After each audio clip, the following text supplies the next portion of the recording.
Welcome to r/Bestof Redditor updates, where OP impregnates his sister twice. Our next Reddit post comes from r/Today I effed up. Today I effed up by getting tested to donate a kidney to my wife. I decided to get tested to see if I could donate my kidney to my wife of 6 years. We have 2 kids together, a 4-year-old girl and a 2-year-old boy. My wife got sick just after our son was born, and now she needs a kidney transplant. We checked with her relatives, and none were a match or a viable donor. Last week I got tested. I got a call the other day saying that I was a match. The doctor then said something about wanting to do additional testing due to some information from the HLA tissue test results. I didn't think much of it and agreed. Then the results came in, and I was shocked and confused. The doctor explained that because of how DNA information is passed down through generations, a parent to a child could have at least a 50% DNA match. Siblings could have anywhere between a 0% to a 100% DNA match. He said that it was rare to have this high of a match between husband and wife. I asked him, what does that mean? He said, you and your wife have an abnormally high match percentage. Long story short, me and my wife are related. No, I am not kidding. I was put up for adoption before I was born and placed into a family that moved across the country. I knew that I was adopted, but we didn't have any information about my biological family because it was a closed adoption. I met my wife by chance 8 years ago. I was on a trip from work and she was working at the site that I went to. We worked together for a week. We exchanged numbers and kept in touch. I was sent back there 3 more times that year, and each time we became closer. I was given the opportunity to be transferred out there in a new, higher-paying position in a different department as hers, and the rest is history. I don't know what to do moving forward. I may be wrong about this, but she's my wife and the mother of our kids. Then, 2 weeks later, OP posted an update. The way my adoption worked was when my biological mom gave birth to me, I was checked out and put in a different room. From what my parents explained, they were in that waiting room. They never met my biological mom in person. My biological mom only had a profile, and my adopted parents picked them out as one of the candidates. I called my adopted parents and told them that I needed to know everything they knew about my biological mom. They told me they had limited knowledge. They said that she was a single mom who was 16 years old, that the father wasn't in the picture. Also, I was born in a hospital that's 1 hour away from where my wife was born. Like I said, they had limited knowledge. Growing up, I didn't want to find out about my biological parents. To me, my adopted parents were always my parents. I knew that I was adopted and that it was a closed adoption, so I figured that it wouldn't matter long term. The doctor said all of this information to only me, not with my wife present. Some of the additional tests the doctor wanted to do was something called like a CM test. They said that it was a 1900 plus CM match. This basically confirms that at least one of my biological parents is also her parent. So I'm guessing we have the same father? I'm not going to bring this up with my wife ever. I might look at my father-in-law differently, but nothing will change, hopefully. I hope none of my family goes on Reddit and connects the dots. I'm still going to donate my kidney to my wife. We've started the full process. It takes time and a lot of preparation. I plan on talking to my wife after the surgery and after recovery. We'll decide together what to do with our kids, if we're ever going to test them or even tell them. I will not be leaving my wife. I love her and I'll always be there for her. I made vows and I will keep them. I love her more than I would a half-sister. Then, about 6 months later, OP posted an update. Okay, so first off, my wife and I did go through with the transplant. We're both recovering and have recovered well now. My wife is the healthiest she's been since after our son was born. So I kept to my original plan. I didn't tell my wife about the possibility of us being related until after the surgery. Before the surgery, my adopted parents came into town as soon as they could. It really helps having a big family support system. The doctors were fantastic and laid everything out in a professional but relatable fashion. They answered all the questions and concerns that we had leading up to, during, and post-op. It was one of the best feelings seeing my wife hopeful for the first time in a long time. I knew that I wouldn't be able to live with myself if I took that away from her. In the days leading up to the surgery, I decided that I was going to write a letter to my wife if things turned out bad for me, but we survived. I wrote her a 6-page letter. In the letter, I told her how much I loved her, how much she changed me from the moment that we met, how she was my universe, but also how sorry I was for keeping a secret from her and lying to her. I went into details of what I found out over the past months, how we might be related, and I shared with her all the evidence. I gave the letter to my parents to give to her if something were to happen to me. The surgery went well for both of us. The doctor said that my organs look mighty fine. The transplant worked out rather quickly for my wife, and her body accepted it. I ended up scratching my eye pretty bad, and they put an eye patch on me. So when I saw my wife for the first time, her first words to me were, "The doctors knew we were here for a kidney, right?" Overall, recovery sucks. There was virtually no position that was comfortable. I felt like a whiny baby because my wife never complained and was healing well and taking it easy. Now, onto what you guys really care about. During recovery, my wife got into TikTok and Reddit. Well, after a time, she found a little post that made it way bigger than I ever intended it to. Looking back, I should have been more careful. During this time, she started to ask me more in-depth questions about my adoption. My parents answered all of her questions. My wife used the excuse of wanting to put a memory book together for our kids and wanted to include a family history of us growing up and including our parents who raised us. She knew most of the info already, but wanted more details. She asked her dad about more details about his childhood, how he met my mother-in-law, and if my mother-in-law was his first relationship. She knew some of the details, but I was learning a lot. Also, keep in mind that my wife was born when her parents were older teens, so I'm older than she is. He said no, his current spouse was not his first relationship. We ended up pulling out his old yearbooks from high school, and he showed us the girl who was his first real relationship.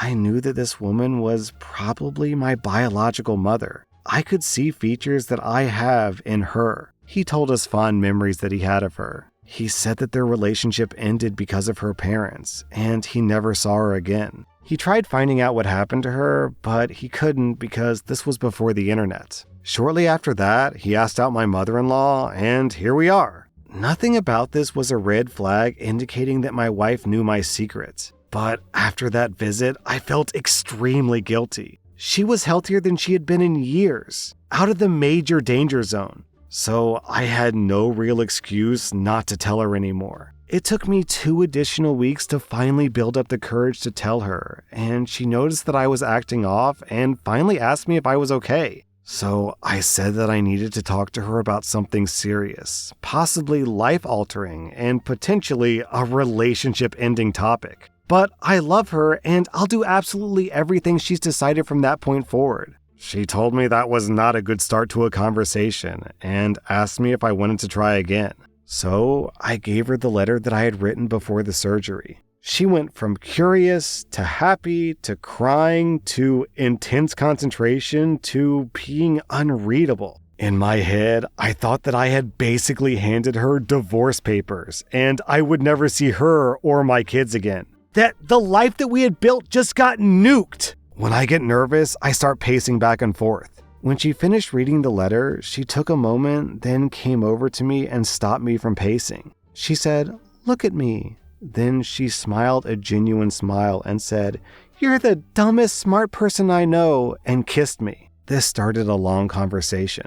Turns out she did come across my Reddit post after the surgery and found it oddly similar to our situation, even though I did change a couple of the facts. Still, she connected the dots. This started with her trying to find out if the post was really about her, or if I would eventually tell her or continue to lie and hide it from her. She reassured me that it changed nothing in our relationship. She's my wife and I'm her husband. She'll always have a piece with me with her at all times. She said that she doesn't view our relationship as wrong because we didn't grow up together, we didn't know each other, and it's a bit late to back out now. We've decided to have our kids do genetic testing when they're more age appropriate. We're not, for now and possibly ever, telling anyone. We also looked up who we now suspect is my biological mom. What we found out is that she ended up passing away a few years ago due to a drunk driver. But I possibly have 2 other half-sisters. So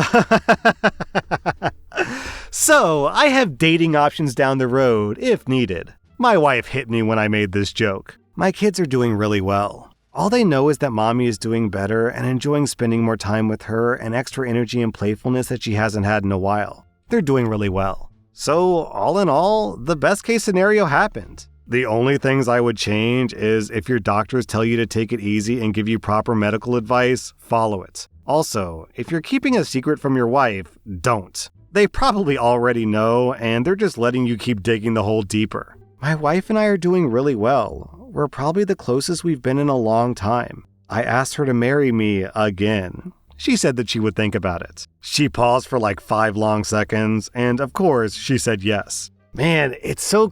Okay, the implication here is that blood is truly thicker than water. That even though these two people have never met each other, they have nothing in common in their life except for this blood connection, they still feel, drawn to each other. It's kind of unfortunate that attraction turned into sexual attraction and not just friendship. Is it unfortunate? I get... it's kind of a happy ending, so maybe it's good they ended up together? I don't know how I feel about this one. I guess all's well that ends well, I suppose.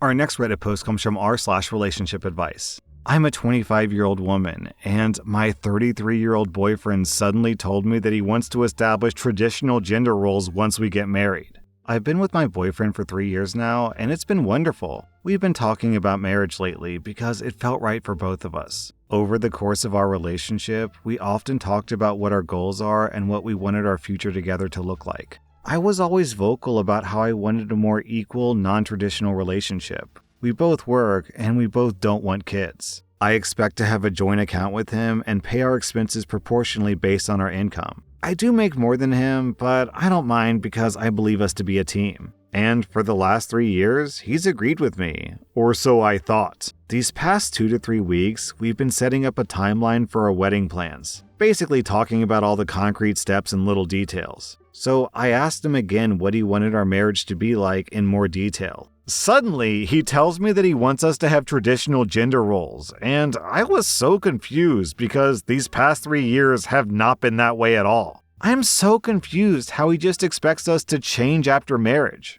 I've been dating him and wanting to pursue something serious with him because I love our current dynamic, and he seemed happy too. I have made it clear since day one that I want to maintain what we have now until forever. He has never once told me that that's not the case for him, and now I feel tricked and lied to. He told me that even though I make the higher income, he wants to be the man of the house, the leader, and so what he says goes. He wants the final say in decisions, and I can't even question him. I told him this will lead to me not being heard and being miserable. It'll make me feel less valued. He says it's the best way to avoid arguments. Sure, we'll argue less because what I think wouldn't matter, but that'll just lead to resentment, and then I'll no longer be in a happy marriage. I have recently seen him binge-watching alpha male podcasts recently, and I don't know if he's always thought this way or if it's just recent. All I know is that my whole body is telling me that this is not it. I cannot marry him. It sounds like trouble, but am I correct for thinking this way? I don't know why, but the last 3 years have been so wonderful that it's so hard for me to wrap my head around this sudden switch. Please give me some advice. Then, 3 days later, OP posted an update. Luckily, I don't live with him or have any shared assets. He also did explicitly say that he expects me to continue working, so I guess he wanted the best of both worlds. And before we started dating, I was hesitant due to our age gap. So my boyfriend came over to my house the night that I posted on Reddit, which isn't unusual. We spend most nights together after work. I knew that I had to break up, but didn't know how to yet. I was still debating if I should ask him more questions or just end it. And if I end it, do I tell him everything or keep it concise?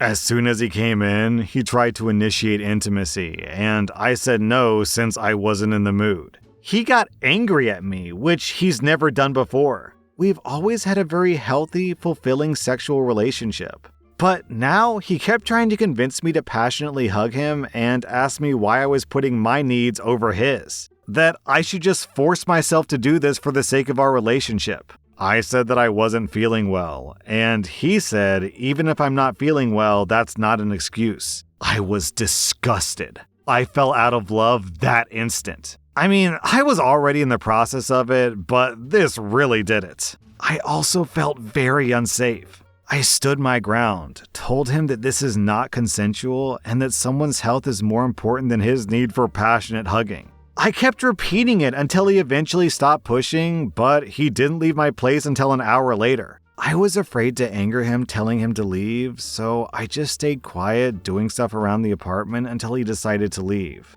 Luckily, nothing happened to me, but wow. I told my friends and family everything. They support me in my decision to break up and help me prepare my speech. I asked him to meet me in a public space the next day, as one of the comments suggested. My friends were nearby keeping an eye. He was still angry at me because I hadn't been talking to him and I refused to passionately hug him. He asked me, "How can you expect me to take care of you when you're unwell when you don't take care of me?" I decided to not waste my breath explaining something so basic. I went on with my breakup speech as prepared, where I told him everything, how disrespectful he's been, and all the podcast stuff. He suddenly looked so scared and begged me to take him back. He said that he understands what I'm saying, and I'm right about the podcast, and he'll work on it. He was trying to convince me not to break up, but I didn't believe anything he said. I held my ground and told him there is no room for discussion. It's over, and I left. Now I feel a weight has been lifted, but I'm also heartbroken. I know this was the right thing to do. I just feel defeated.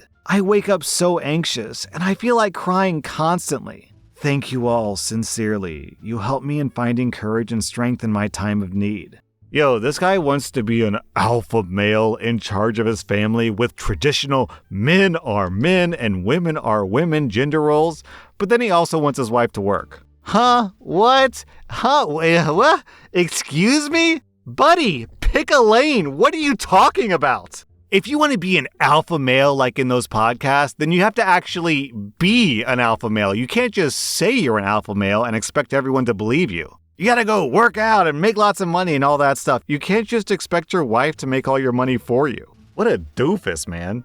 That was r/Best of Redditor updates. And if you like this content, check out my podcast where I publish the exact same episodes. Also, hit that subscribe button because I put out new Reddit videos every single day.